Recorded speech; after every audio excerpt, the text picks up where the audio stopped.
And good morning, world. It's about 11 a.m. on Friday, the 12th of January 2018.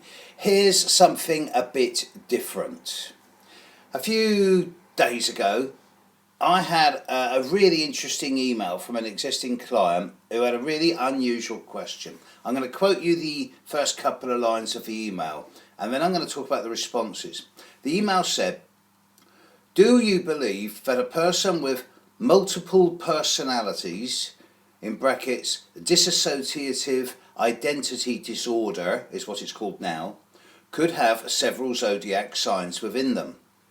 I am curious how absorbing the identities of others in trauma might cause one to unconsciously gravitate towards situations and life events not actually meant for the host."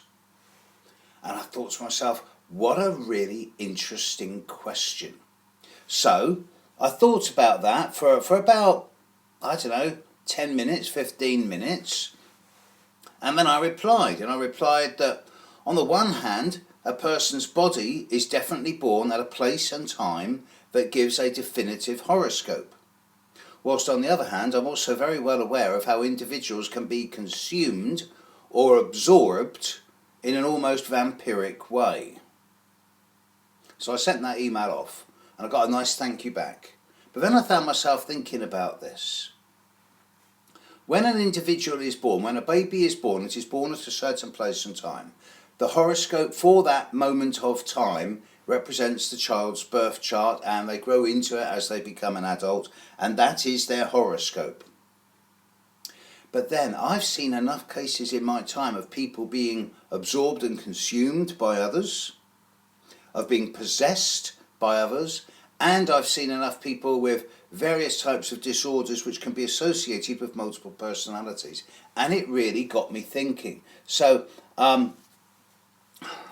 first of all, I'm looking at the nature of schizophrenia, bipolar disorder, where you start behaving in a very different way to the way in which you have previously, and how other people can see that as being possessed or taken over by an evil spirit or by some other force. And I found myself thinking, okay, so how does that work astrologically? The person's horoscope is still the same, but now there are certain configurations in astrology, certain patterns in astrology that do denote the potential, not always given, but the potential for things like schizophrenia and bipolar disorder and multiple personality stuff.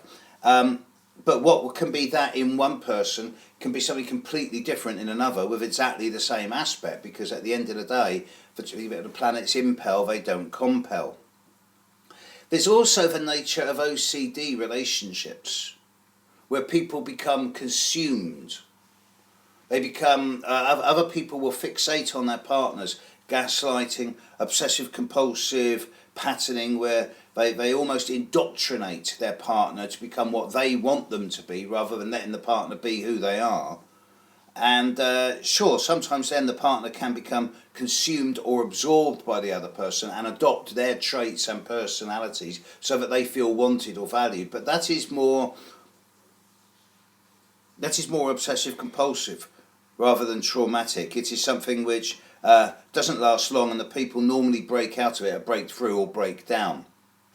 There's also, I hate to get too dark about this, but there is also demonic possession, and I have seen this.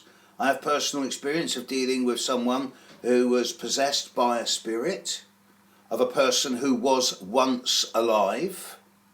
Now, this is something that didn't last long. It lasted a few days. But I was fortunate enough to have the horoscope of that being who was that spirit who was possessing the person. So I was involved with a person whose horoscope I had, who was possessed by a spirit and I had the horoscope for the person who that spirit belonged to. Yeah, it was 40 years older. And that, obviously this is not something which becomes permanent, this is not The Exorcist or anything like that. This is something which lasts a few days. And yet it's beyond science, it's beyond rational explanation. So And then, of course, there's the question of trance mediums, people who go into trance and bring through spirits from other people and messages from other people. There's mediums who convey information from other realms, and it makes you question what is the nature of this type of energy. So I wrote back to the person in question going, well, I've had these ideas, what do you think? And they come back to me with a really erudite answer. They said that, well, energy doesn't die, but it does move. And what if we are collecting ancestor energy in our passage through life? And that kind of fits with my personal ideas on homeopathic reincarnation, where we're becoming a little bit more multidimensional. And to quote my client who asked the original question, suddenly we're becoming more multidimensional in terms of our need to cross many platforms of archetypal experiences through the energy of zodiac archetypes simultaneously. And I thought, oh my God, there's already enough of me in here, I don't need any more. But it does make me question the nature of duality. Now, I've got a lot of Gemini in my chart, so I might say that. But it also makes me question the idea of how easily we can be influenced and affected by other people, and how some people, especially those with ultra-sensitive charts, can actually be consumed and absorbed. No questions here, no answers, just a comment. Just something a bit different today.